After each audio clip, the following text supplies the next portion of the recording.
Thank you very much. Thank you. Hi, it's a real pleasure to be here to conduct this interview, this conversation with her, and musicians that I really admire and whose new album I love. So it's a great pleasure. Will you please welcome I'm With Her, Sarah Watkins, Sarah Jarosz, and Aoife O'Donovan.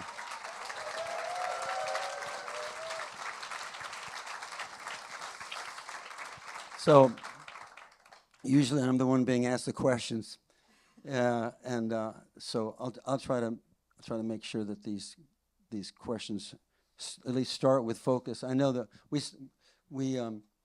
I've known Sarah for a long time.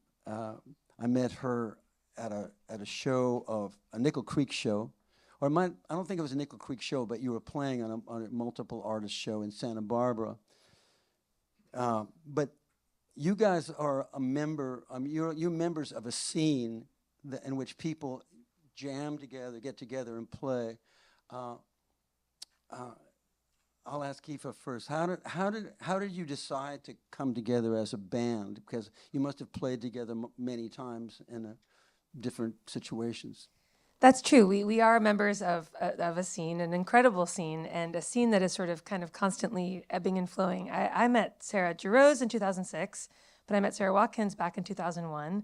And I had made a lot of music with you between the years of 2006 and 2014 when our band finally started.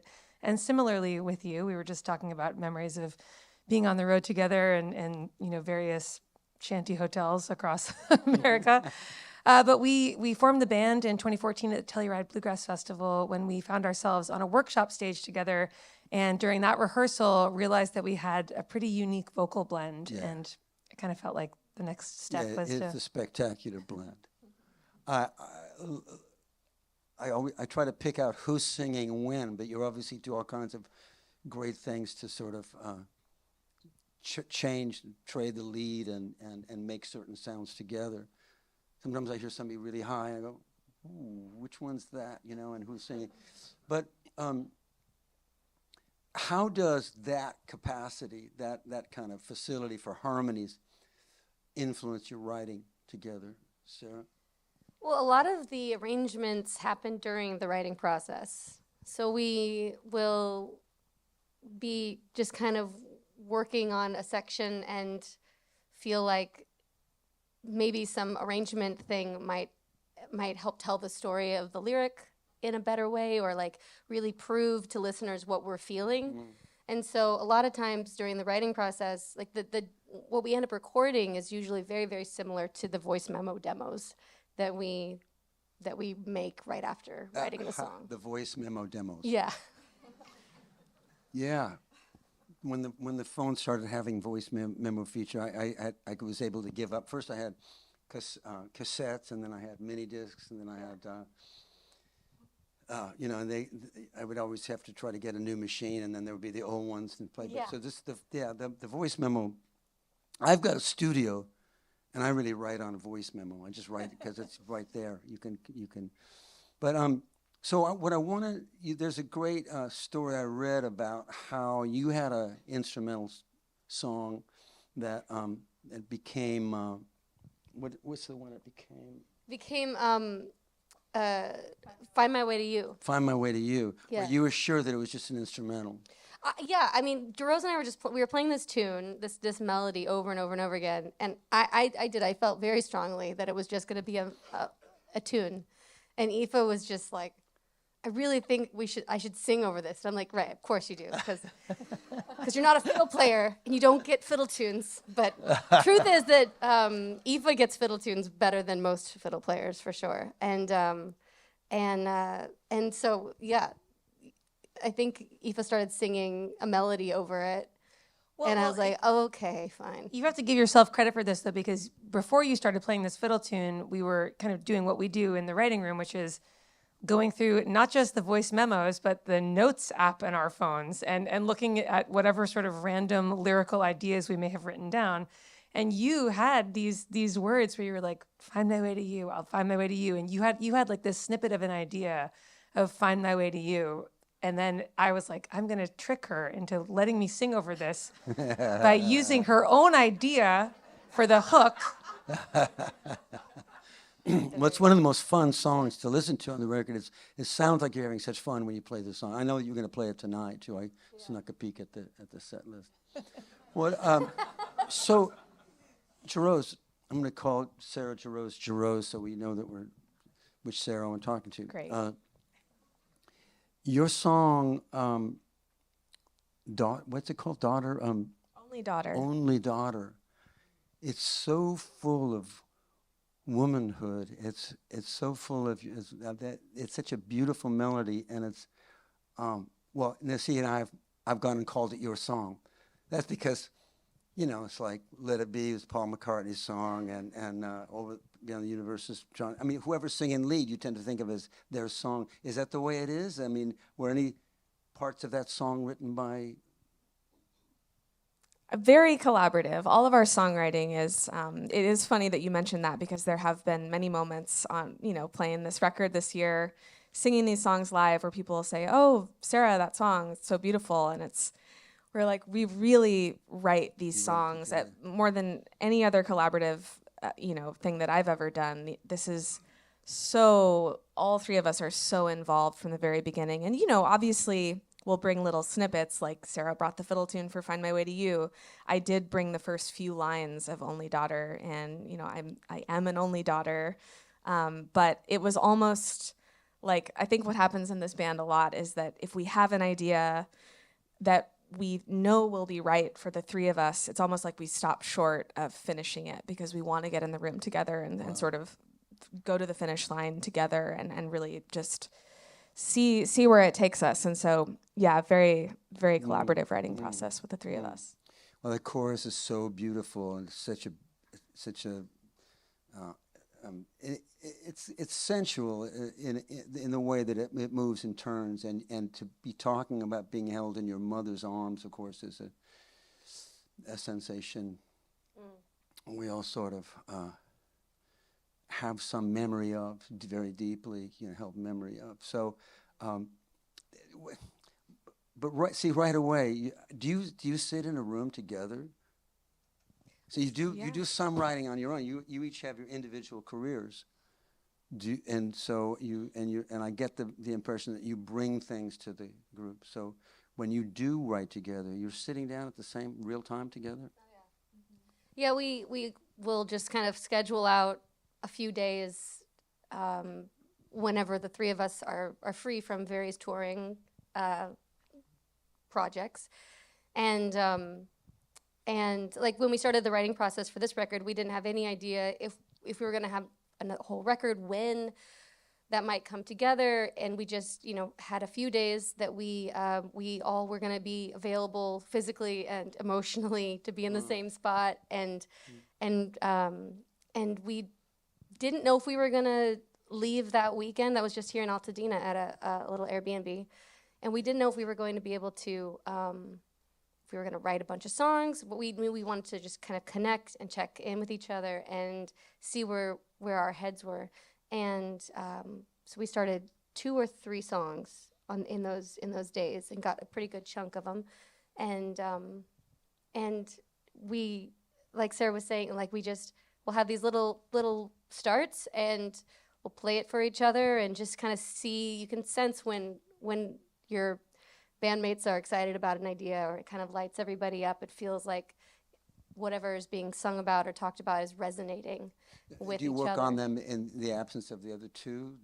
Not much. Not much, but I will say that we were thinking about them a lot, maybe more than actually working on them with an instrument in hand. But I will say that in the time that passed between that first writing session and the second, it was a full year.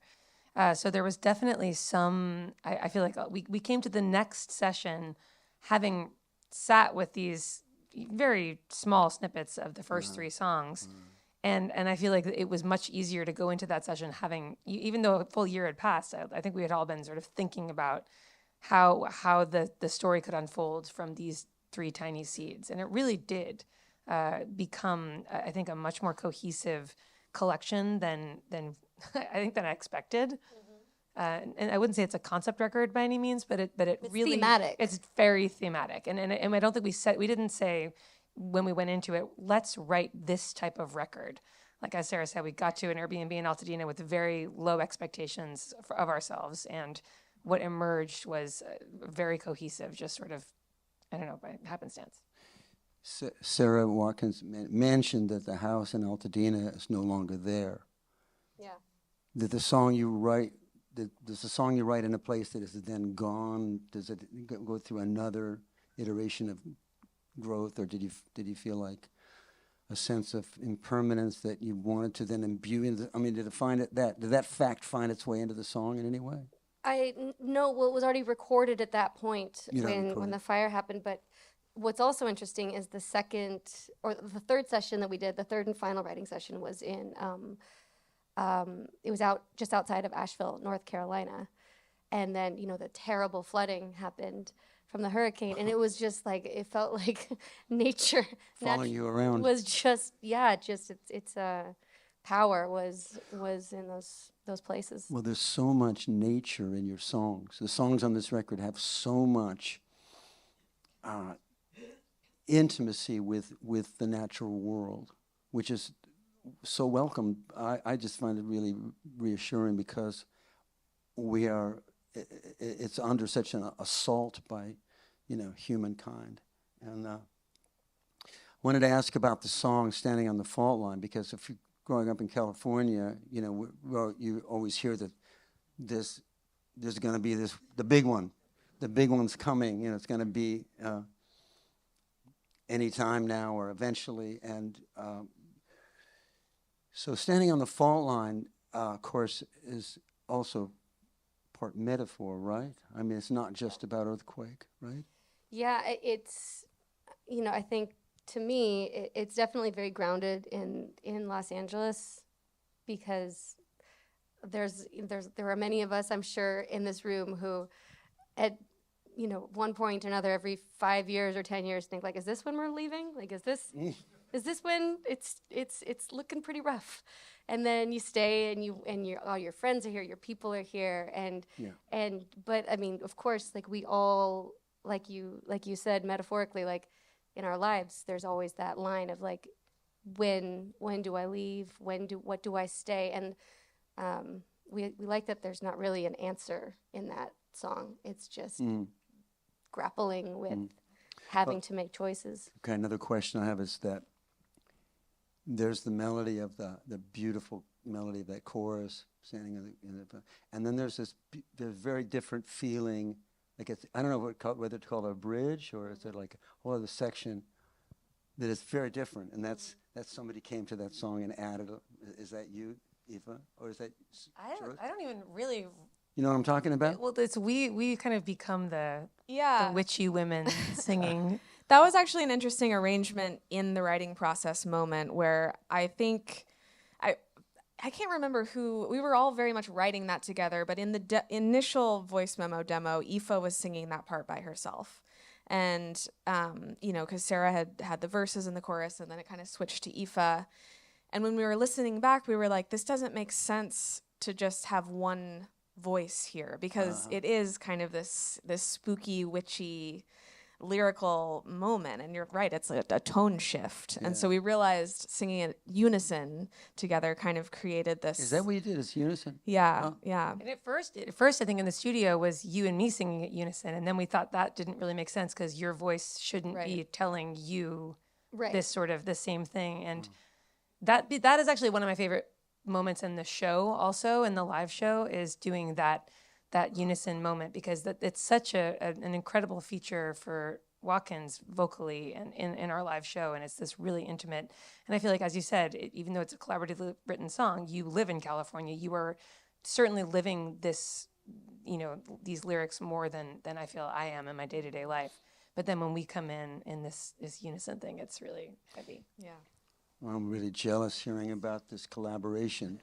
Really, it's like I've always wanted to be in a band, and I never had the I never. There are stories about me. I would like be with the Eagles and with J.D. Souther and stuff, and I would start chiming in, and they say, "Oh, listen, why don't you go get the wine?" You keep like, you know. Or one time we were writing. Sometime after the first record, their first record, they got together to write. They invited me to get together with them and write, and it was around a table. Everybody had legal pads and like that, and we were trying. I forget what song it was we're trying to write, and I'm just really slow. I'm just really spend a lot of time thinking, and but for me, I was being really fast, and I was like, but there was a little lag time there, and so I just sort of really concentrated on this one thing. I had an idea. Okay, I can be like that, and by the time I sort of piped them with this idea, they said, Glenn said, we're beyond that now. We're past that. We've passed that. We already got that line, okay? Just forget it. Like, forget it, you know? So I didn't get invited to the next writing session. But I also thought that they were really great. They had such a great blend, and they could do covers, you know, so well that I thought, you know, it was a big mistake of them to sing their own songs. So you're making a mistake. And they, of course, knew, you know, where the money was. So they were, you know. But, yeah, I've always wanted to be in, I have that kind of collaboration. And especially, and I've only sat down at the same time a few times with somebody coming up with lines and trying things. It's just mainly done sort of in separate, you know, long distance or in separate sessions and stuff. I think that's why, I mean, we feel really lucky that this band works so well, because it is a rare thing to find partners that you communicate well with, that you're on the same track, even if it's just for a song, you know, kind of finding overlap. But yeah, I think we feel very grateful that it, you know, what started as harmony and kind of arrangement that we really appreciated turned into songwriting that works for us.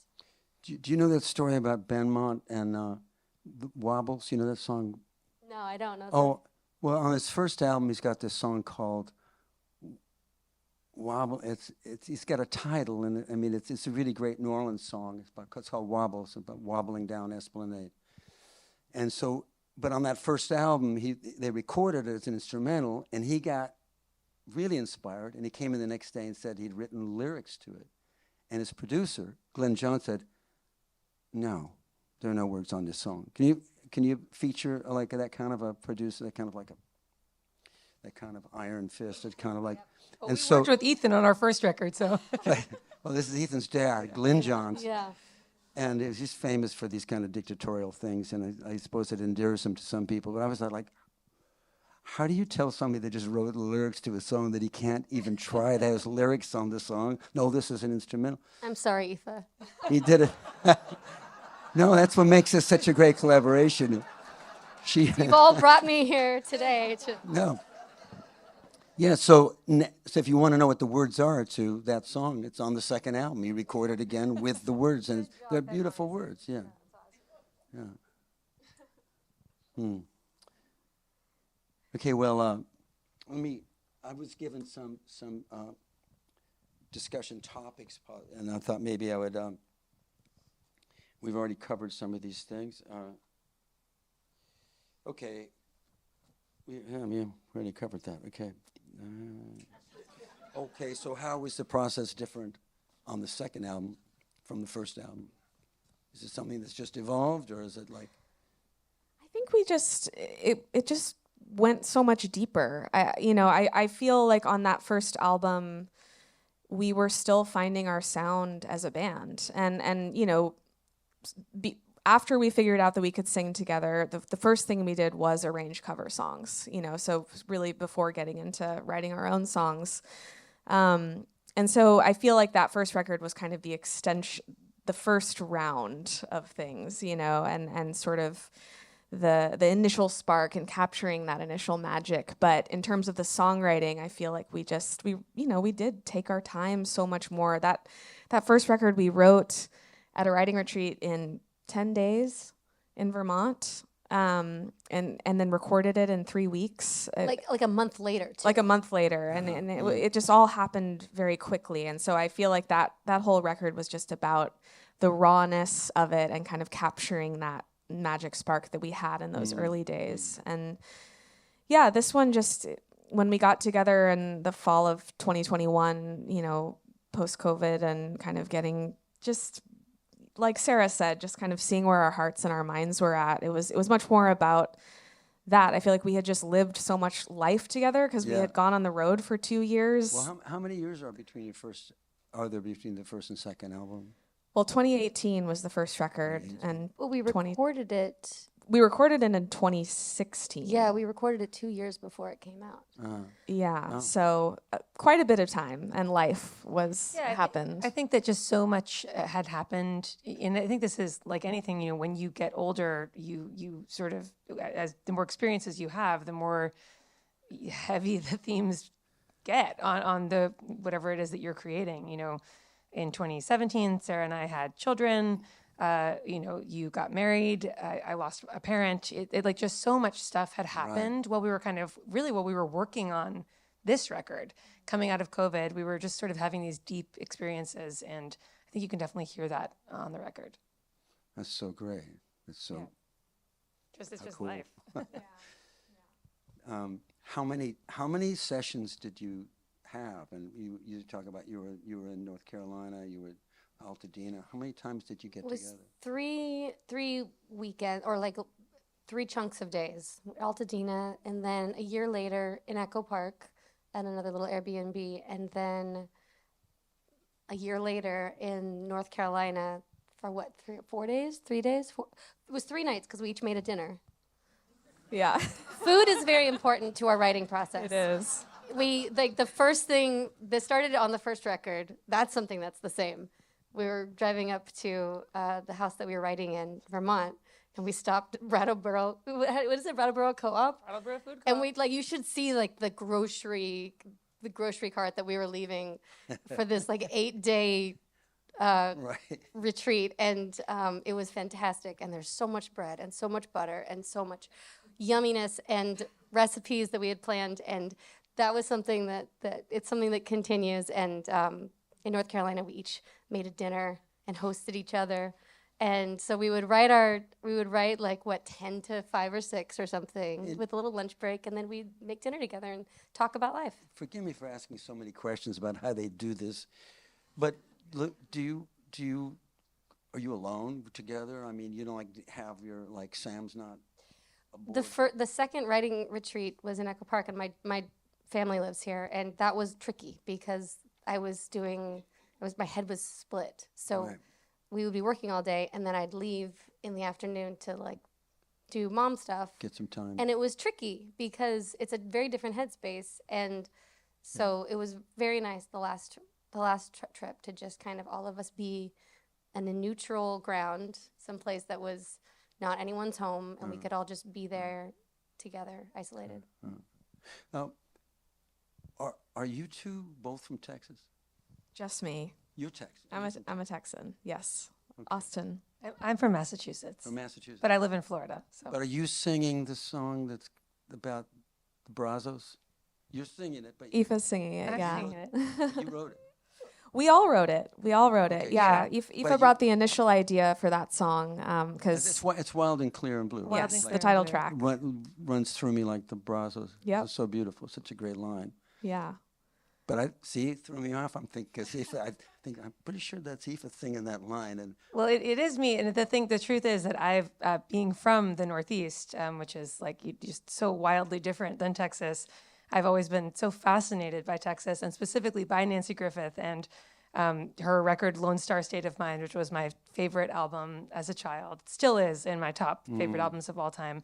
But I really think it wasn't until much later that I realized that the Lone Star State was Texas. Like, I just thought it was like a cool title, Lone Star State of Mind.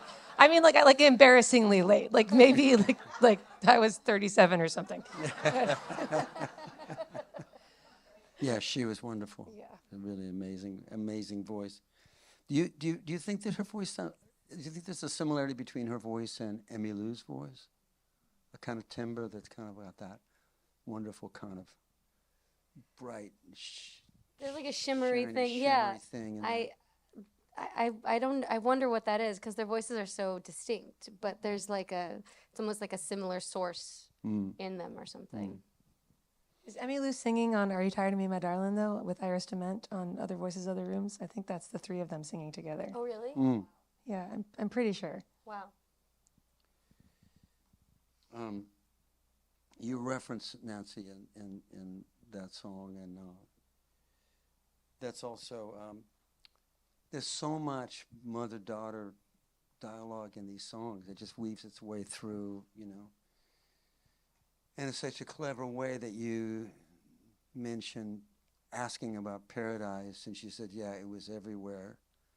First time she asked her mother what a five and dime is, and she said, "Well, they were everywhere." And then second time so that's the Nancy Griffith song. And the second time she asked her mother what paradise, because that's the John Prine song. And she said, "Yeah, it was everywhere." I think It gives me chills. Like I have chills right now thinking about it. Stepped into it, like a really deeper resonance of the words. Beautiful. What about John Prine? Do you guys grow up listening to John Prine? Yeah, we did, and we were lucky enough to get to know him and open for him. And we had one really magical experience as a band getting to open for him at Red Rocks with the Colorado Symphony. And it was that a year before he passed away? I think even less. Less. It was 2019 or September of 2019. Yeah, and so, when he passed, it was really emotional because we did kind of get to know him. And so when we sing that song, it's really emotional for us. I think it's really performing this record live. I think I can speak for all of us. It's the first time I've found myself emotional on stage. I think sometimes you write a song, and even if there's a lot of emotion in it, you get to the stage and you kind of feel strong, or maybe feel disconnect. Yeah, you're on the other side of it, and there's so much. These feel like they're living and breathing still, and so it's special. Yeah. We actually, and just on that note, we had this experience at the Telluride Bluegrass Festival. Oh gosh. Where we were singing Wild and Clear and Blue, and this really wild thing happened where during the bridge of that song, which is every night it's like hard to get through that bridge because it just feels so heavy.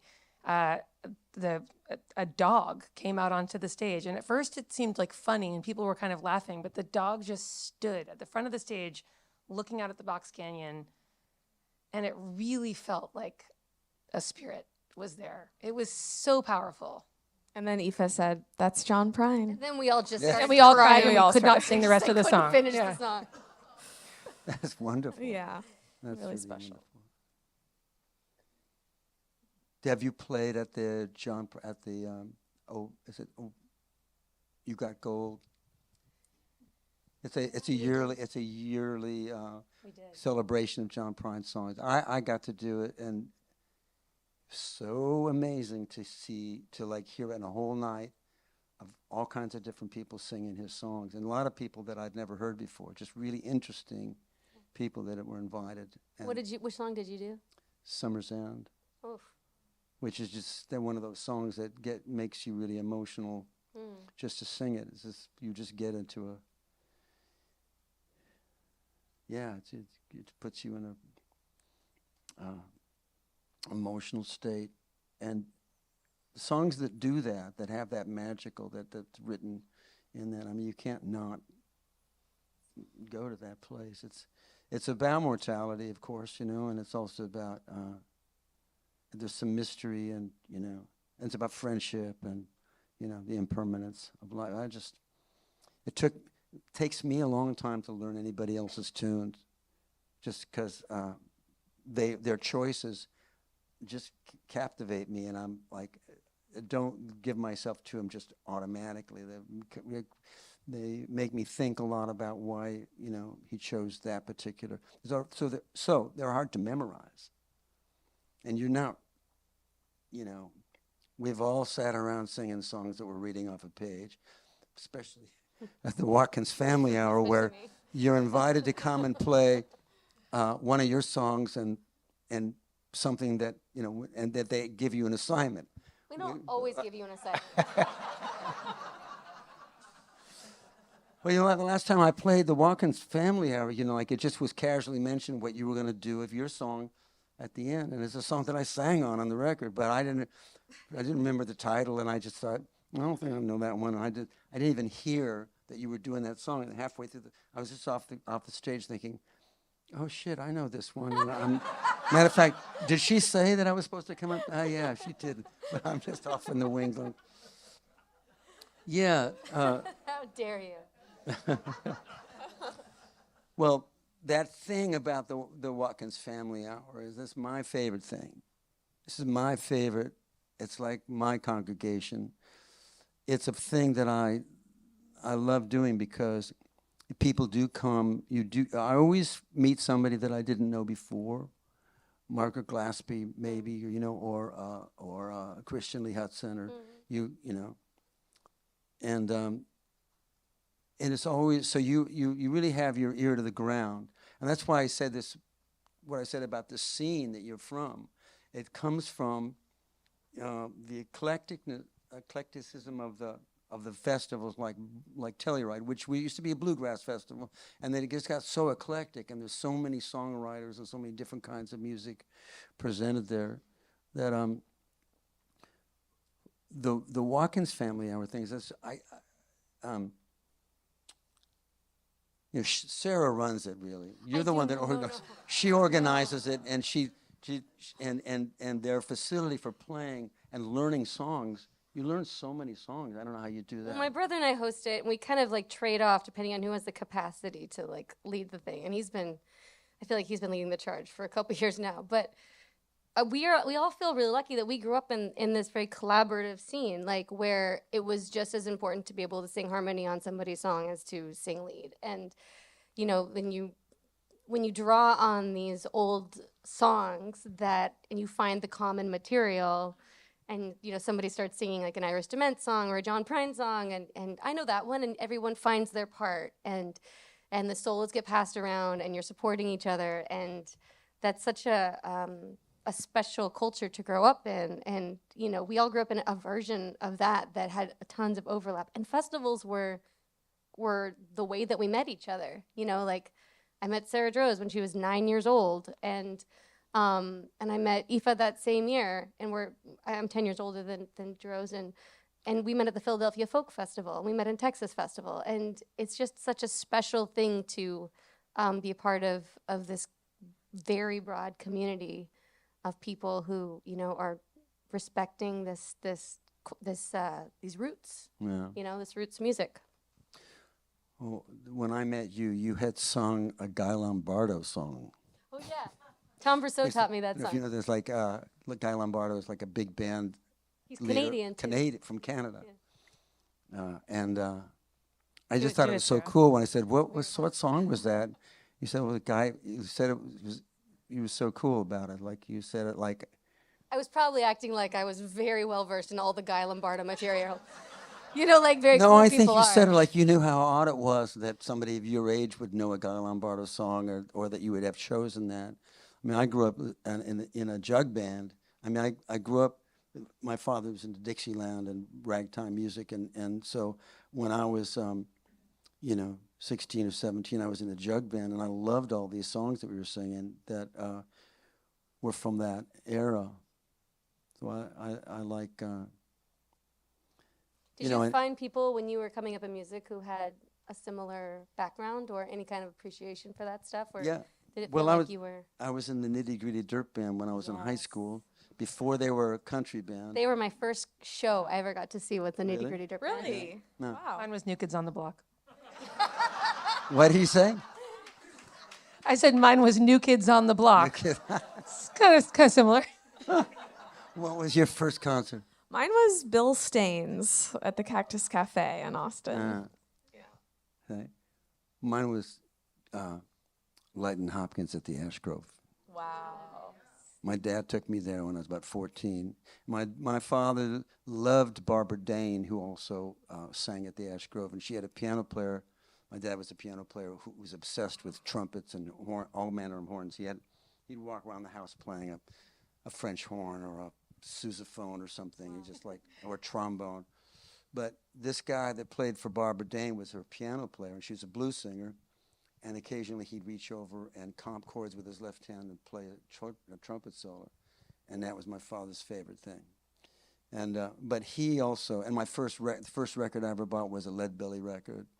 I mean, we had, my brother had singles, he had like Elvis and Fabian Forte and all these, like rock and roll stars. But to be introduced to folk music at a really early age, it'd be like hearing country. Like, my father was, one time he walked in to the room, and I was watching this. There was this really strange half-hour show on sometimes, and it was Bob Dylan sitting on the edge of a stage. He was really young. Might have been before he might have just made his first album or something like that. And I just thought, I just never heard anything like that. I just was like, I said, it's like something like, well, Dad, what do you think of this? He says, that,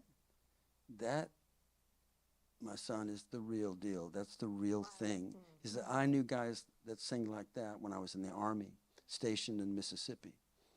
That's like, there are lots of people out there that sing like that, And that was my sort of, because folk music before then was very like commercial folk music, and people really, I liked it, everybody liked, the hit songs that were on the radio, the folk music, the Kingston Trio or Peter, Paul and Mary, those kinds of things.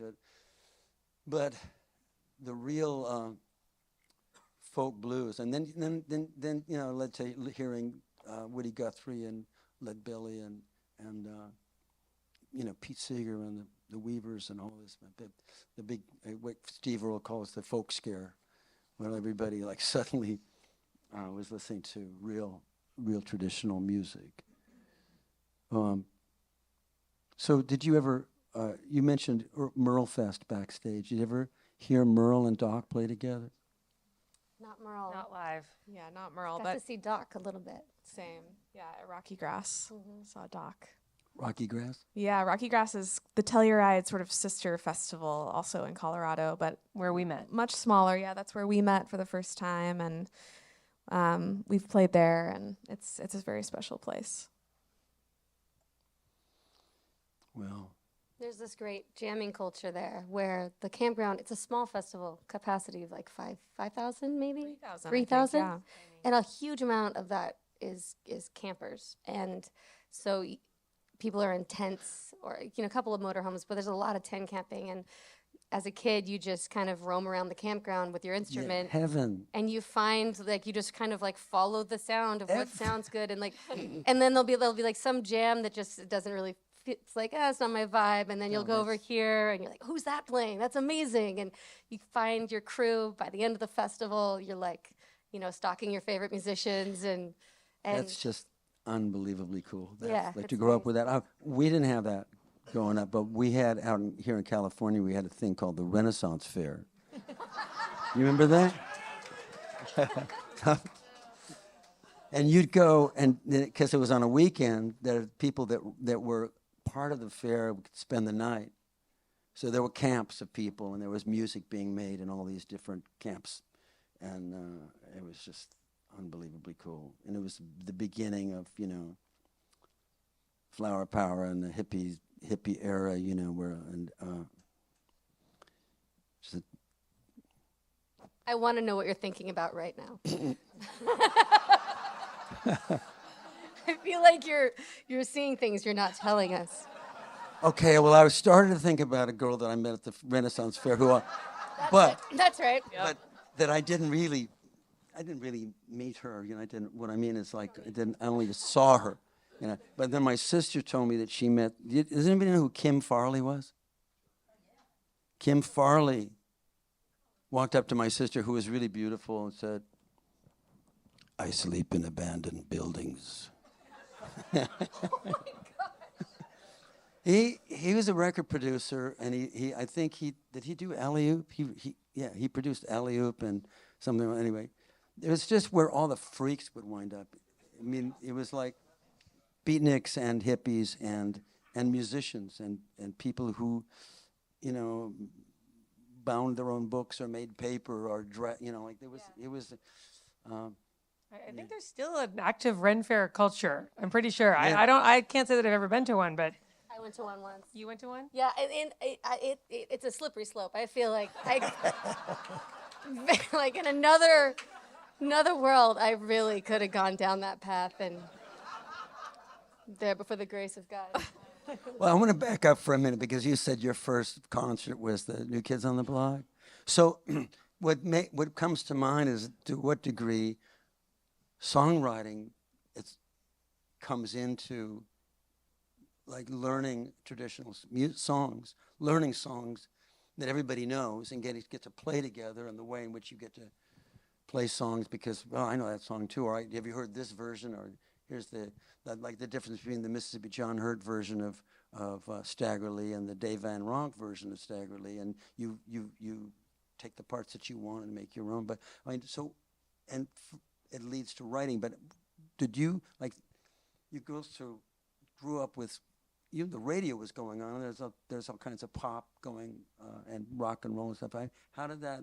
Well, I mean, in fairness, I was like 6 years old when I went to this concert. I mean, I think I think it was like literally in 1989, and it was my dad worked at Foxborough Stadium, and I loved Donnie Wahlberg. I had like a puffy paint T-shirt.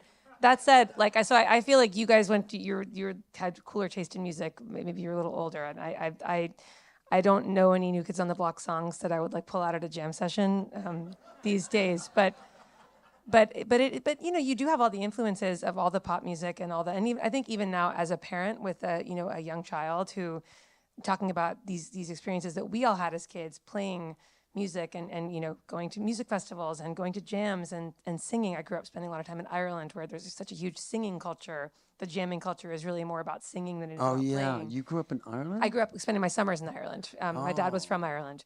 But just thinking about how to sort of take your kids are obviously going to be exposed to pop music, as we all were when we were kids, and as you were too, with the pop music of whatever is on the radio at the time, you're going to hear. Yeah. But then how do you also expose your kids to, as your dad said, the real deal? And hopefully they'll come to that on their own, and they'll simultaneously think that's just as cool. You know, I was talking to my daughter before this, and she said, "Do you have a show tonight?" And I said, "Yes." And she said, "Are you going to sing Standing on the Fault Line?" And then she starts singing it. Really? Oh yeah, it's her favorite song. So, and she also loves K-pop Demon Hunters, but you know. Oh, right.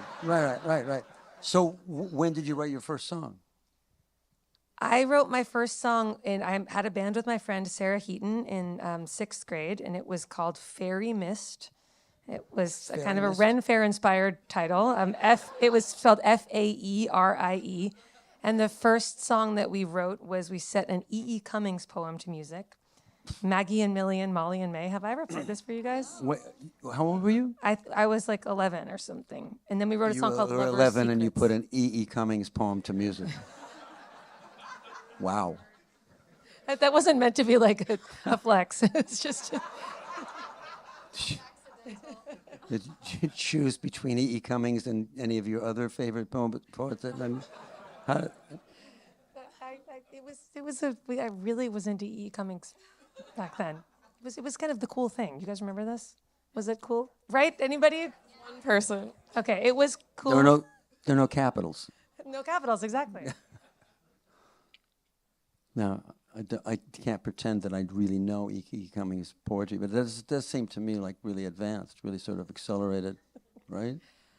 I don't know. I think it was... Aoife is accelerated in every way. What about you, Therese? When was the first? Well, I mean, you know, I should say, you know, this band is so full circle because really, you know, I was obviously exposed to NSYNC and like Aoife said, the pop of my time in the 90s, but it was Nickel Creek and it was Crooked Still that were like the aha moments for me when I was 9 or 10 of like, oh my God, what is this music? And this is what I want to try to do.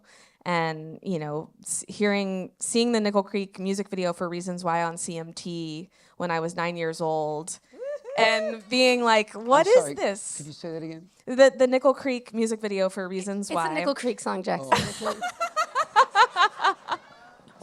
That was what truly made me want to do it. And so I got my parents gave me a mandolin for Christmas when I was 9. And my first song was actually an instrumental, and I wrote it on the mandolin, and it was called Marley's Blue Chair. It was for my dog, Marley, and we had a blue chair. So that was the first song. Sweet. A song for your dog, and that's so cool. That's so cool. What about you? I was very late to songwriting because I felt like whatever I wrote had to be like profound and unique, and I felt like there was a lot of pressure, and so I didn't ever. My bandmates, my brother and Sean Watkins and Chris Thiele, who I grew up with, they were writing from a very young age, and so I just felt like whatever I do when I jump in, I've got to be at full speed. This better be to good. Keep up. Yeah, it's gotta be, and that just stunted me forever. And it wasn't until I was like 20 years old, and we were on tour with our friend Glenn Phillips, who is an incredibly influential songwriter and just person. And we just did one of those songwriting games where you pick a title and write a song in 24 hours. And it was, the first title was Greer Zoller, who was the name of our server at dinner. And we all had to write this song, which was incredibly liberating because it's just an impossible. Was that Glenn's idea to play this game?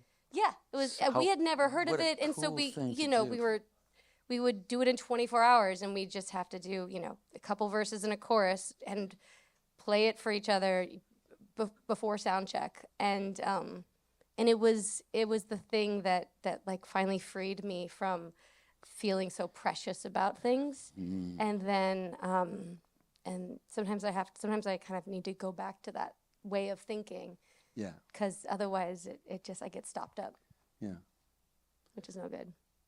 Which is one of the wonderful things about writing in this band is because when you find the things that resonate with each other, if I'm not feeling like I have all the answers for this lyric within my own life, there are things that Sarah relates to and will bring to it, and things that Aoife, and we do that for each other's song starts in a way that I think make the songs bigger than certainly it would be if it was just coming from me, and I think broader and more relatable and things that I would never have thought to write, or they feel like, oh my gosh, there's a one of the lines, one of the songs is called "Sing Me Alive," Mother Eagle, "Sing Me Alive," and I felt so afraid of this line, Mother Eagle, in the lyric because it felt scary to me. It felt like it was just too, I don't know, like. It felt like too soft in my heart or something, or I felt like it might come across in almost in a corny way or something because it's this beautiful image.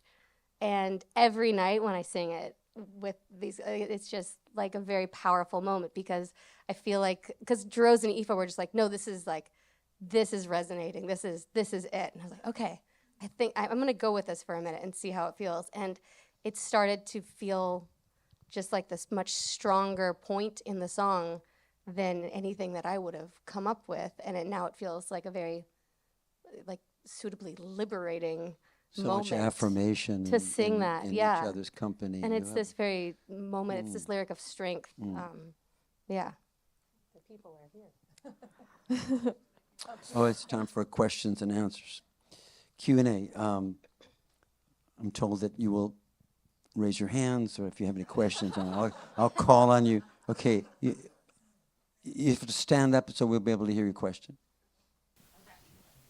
Hi, guys.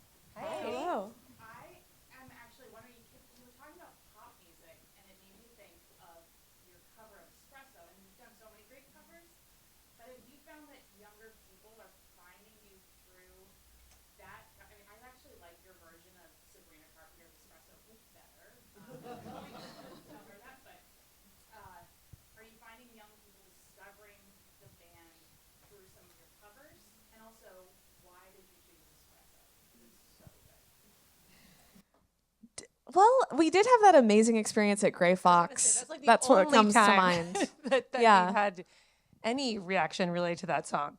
Well, that we know of, like when you put music on streaming, you're never quite sure how people hear these things. Like maybe it's fed to to audiences who like Sabrina Carpenter's song, and they sometimes might hear our cover of it. But in the live shows, it hasn't been. Yeah, I feel like it's funny that that song is, of all the covers we've done, it's the one that we sort of gave the least thought to. We had a little 40 minutes of extra studio time when we were finishing the record last summer, and you know that song was everywhere. You couldn't escape it last year, and we just kind of quickly worked it up, like really swiftly, and recorded it, and kind of were like, we'll you know, almost forgot about it, and then sort of came back to it later and realized that we really liked how it sounded. But yeah, we did have this one really magical experience this summer at a festival in upstate New York, Gray Fox, where there were all these little kids sitting at the very front of the stage. It was not a normal set, it was a request set, and so people could just call out songs, and these little kids in the front said espresso, espresso, and Which has the F word in it. yeah, we had by to the do way. the clean version. But that felt cool. I liked that. But yeah, I have other than that moment in person, it's hard. Like that is a thing with streaming. It's hard to feel that direct connection of what are people, what's resonating with people, and I think more and more with the world, and I think we've especially been feeling it on this tour, just how live music, there, you know, there's just nothing like it to actually get to be in the space with people and feel these songs and see some, you know, some people crying and having that, oh, this song is affecting that person. You don't get that with streaming. So yeah, live music is where it's at. For Sarah Jarosz, could you tell us about your experience working with David Crosby on his last album? Yeah, happily. Yeah, I just, it's crazy that I got to know him. He really was so kind to all of us. He was a fan of the band and of what all three of us did on our own, and yeah, just kind of through Twitter was how I first became aware that he was interested in my music. I had some people message me and say, "Do you know that David Crosby is tweeting about you?" And from there, I first met him at the Libero Theater. I played a show there, I want to say in 2016 or 2017, and didn't know he was there, walked off stage, and he was standing backstage in the green room to say hello, and just kind of became friends, and he would just call me up randomly to tell stories and to just talk about music, and it was really sweet. And then, yeah, when the pandemic hit, he was working on that record, and he called me up and asked me to sing Harmony on For Free by Joni Mitchell. And it was really cool because, you know, as we were all in the pandemic figuring out how to record music at home for the first time, I had a really sort of very simple, raw, low-key setup in my house and recorded the harmony vocal, and thinking that I was just sending a demo and that when things sort of cleared up, I could go to a studio and actually record it. But he loved it and he put it out. He just put it out as it was, and I treasure that. Your recordings from home are amazingly recorded. Oh. Yeah, well, I have my husband, Jeff, to thank for that, because I have no idea about how any of it works. The artists have become so proficient at miking, and of course you're playing, there are no edits or no cuts anywhere like that. You're sitting in front of a microphone and playing this amazing music without the technological crutches that we've all come, you know, or gotten used to using or gotten good at, you know. And yeah, I just wanted to say that was like a kick in the ass for me. Like, whoa, she's playing this. This is just one straight take all the way through. She just, you know, is that the way you sound? That's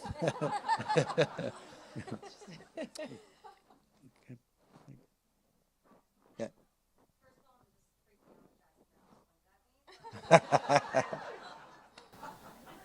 work in a really female-saturated field, so I'm wondering, like, being in a group called I'm with Her with all women, like, how do you continue to motivate yourselves and others and other women to, like, continue being a girl's girl and, like, women supporting women and kind of pushing each other up instead of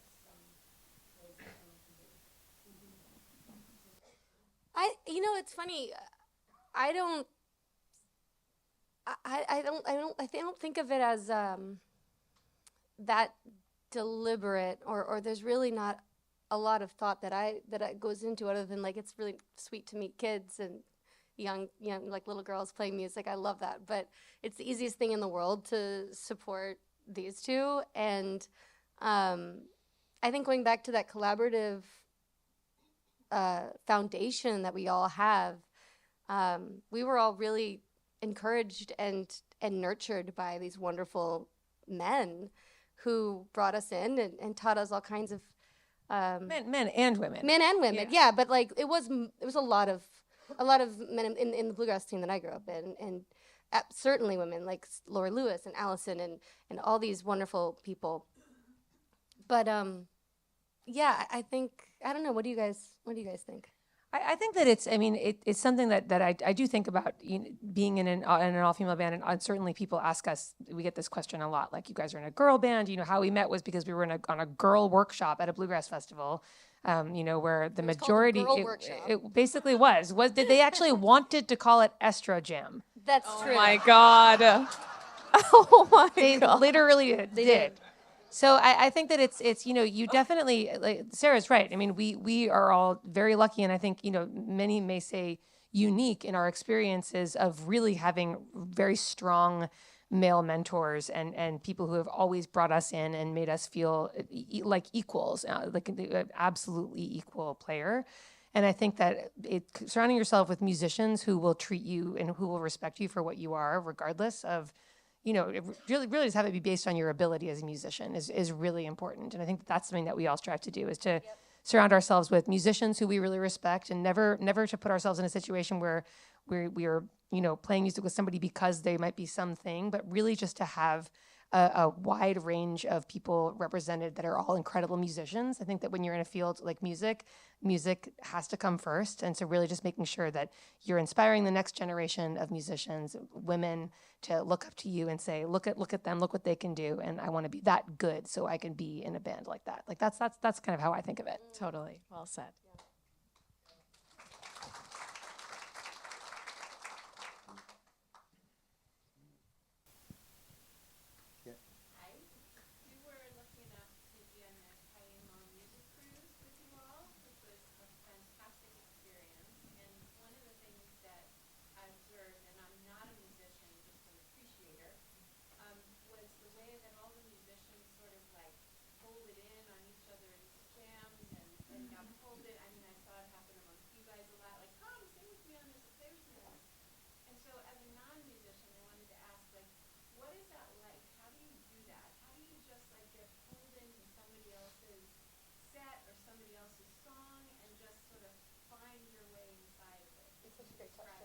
Great question. Yeah.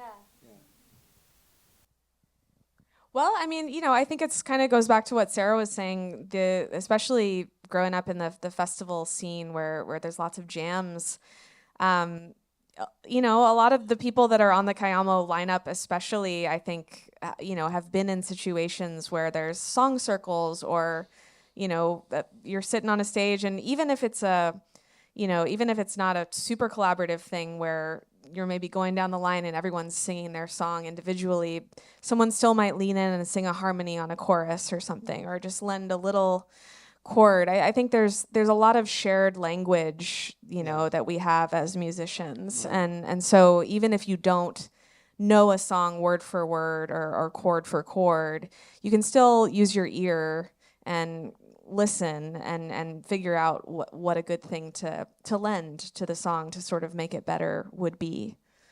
I think, yeah. Yeah, it's a language. Music is a language, and there are all kinds of relations between different, because of the notes, because of the simple facts of music. It's possible for someone who's versed in one kind of music to contribute something of theirs to another kind of music, and it'll always be, that diversity is really interesting. Mm-hmm. And it doesn't have to be perfect. It's of the moment. I got to after a festival, they got rained out. Actually, everybody went to this in Ireland. Everybody went to this bar. But I guess it's really common for people who are just in Ireland to like. First place, people will sing at the drop of the hat. They'll just be at the bar and begin singing, or so that's that culture there. But I got to be a part of this session that went on into the night, and they'd arranged for a room to stay, not a room, just an area of the lobby, just a quadrant of the lobby where they would continue to service after hours and so on. And people were so good. Guy like in a suit and kind of, he had sort of like after hours, he looked like a accountant or a lawyer or something like that. And they said, oh, then this guy, there's somebody they all knew, and he did have a straight job, but he also was an incredible singer and a writer. And so you see that's a language that people know or are fluent in and have a way to contribute to the experience of the evening. I just by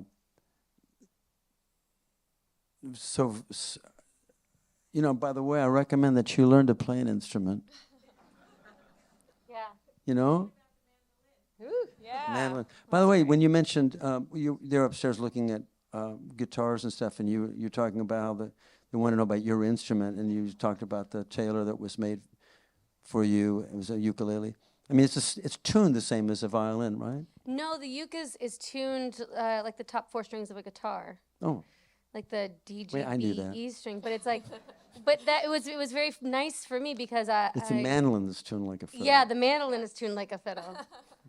But like the uke it was a nice gateway for me because I grew up with an incredible guitar player for a brother, and so since I couldn't play like that, this was just kind of like a way for me to find my own little way through it, and accidentally stumble upon things that I like. And he made that ukulele for me in his parents' garage before he started building Taylor guitars. Yeah, ukuleles are so cool.